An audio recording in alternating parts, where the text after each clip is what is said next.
एक नमाजी शख्स रोज़ाना सुबह सवेरे फजर के वक्त मस्जिद में जाता और सबसे पहले जाकर अजान दिया करता था। इस शख्स को ऐसा करते हुए कई साल गुजर चुके थे।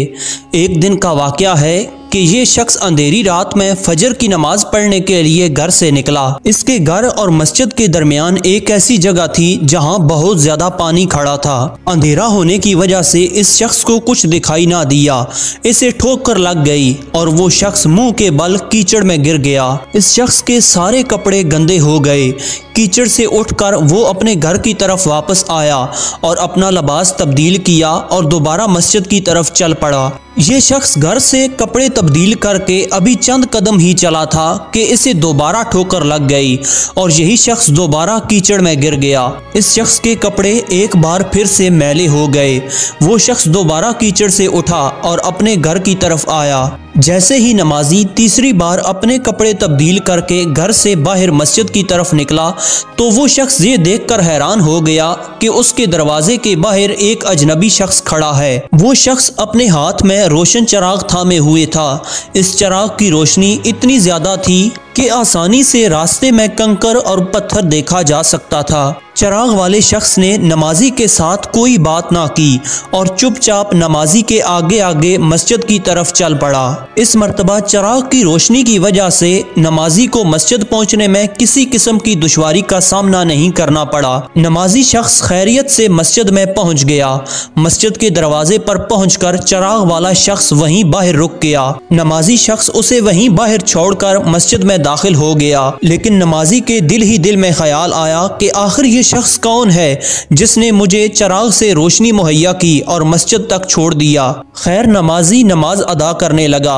नमाज से फारिग होकर वो मस्जिद के बाहर आया तो नमाजी ये देखकर एक बार फिर से हैरान हो गया कि वही चिराग वाला शख्स मस्जिद के बाहर खड़ा इसका इंतजार कर रहा था ताकि इस नमाजी को दोबारा चिराग की रोशनी में इसके घर तक छोड़ आए। इधर इस नमाजी के दिमाग में भी कई सवाल पैदा हो रहे थे कि आखिर ये अजनबी शख्स मस्जिद के बाहर ही क्यों खड़ा रहा, मस्जिद के अंदर क्यों ना दाखिल हुआ। जब नमाजी नमाज अदा करके अपने घर पहुंच गया तो नमाजी शख्स ने उस अजनबी शख्स से पूछा कि तुम कौन हो जिसने मुझे चिराग की रोशनी मुहैया की, मस्जिद तक छोड़कर आया और दोबारा मुझे अपने घर पर छोड़कर जा रहा है।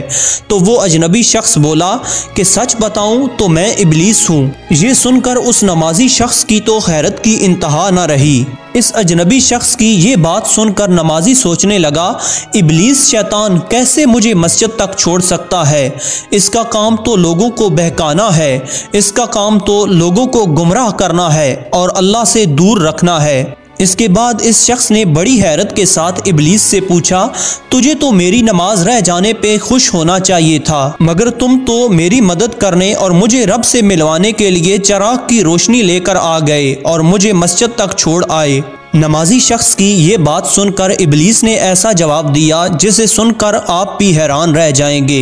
इब्लीस ने कहा, बात यही है, मेरा काम खुश होना है कि तुम्हारी नमाज जा रही है, लेकिन माजरा कुछ यूं है कि जब तुम पहली बार नमाज पढ़ने के लिए घर से मस्जिद की तरफ निकले और तुम्हें पहली बार ठोकर लगी और तुम वापस घर आए, लिबास तब्दील करके दोबारा मस्जिद की तरफ पलटे तो अल्लाह ताला को तुम्हारा ये अमल इतना ज़्यादा पसंद आया कि अल्लाह ताला ने तेरे सारे गुनाह माफ़ फरमा दिए। इसके बाद जब तुम दूसरी बार घर से निकले, तुम्हें ठोकर लगी, तुम गिरे और तुम्हारे सारे कपड़े गंदे हो गए तो तुम नए कपड़े पहनकर दोबारा मस्जिद की तरफ पलटे तो अल्लाह ताला को तब तुम्हारा अमल इतना पसंद आया कि अल्लाह ताला ने तुम्हारे पूरे ख़ानदान को बख्श दिया।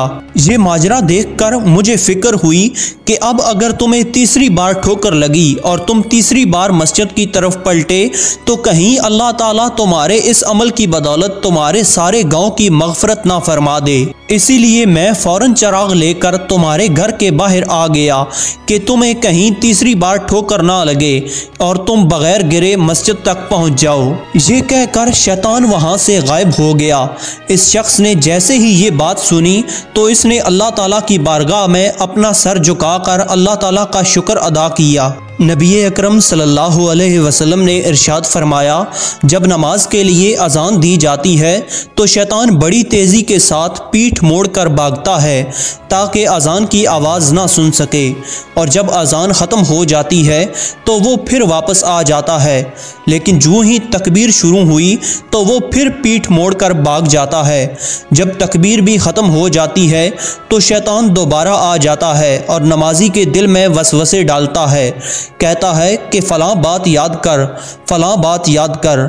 इन बातों की शैतान याद दहानी करवाता है जिनका उसे ख्याल भी ना था, और इस तरह इस शख्स को ये भी याद नहीं रहता कि इसने कितनी रकअतें पढ़ी थीं। अल्लाह ताला हम सब को नमाज पढ़ने की तौफीक अता फ़रमाए और हम सब को शैतान के शर से महफूज फ़रमाए।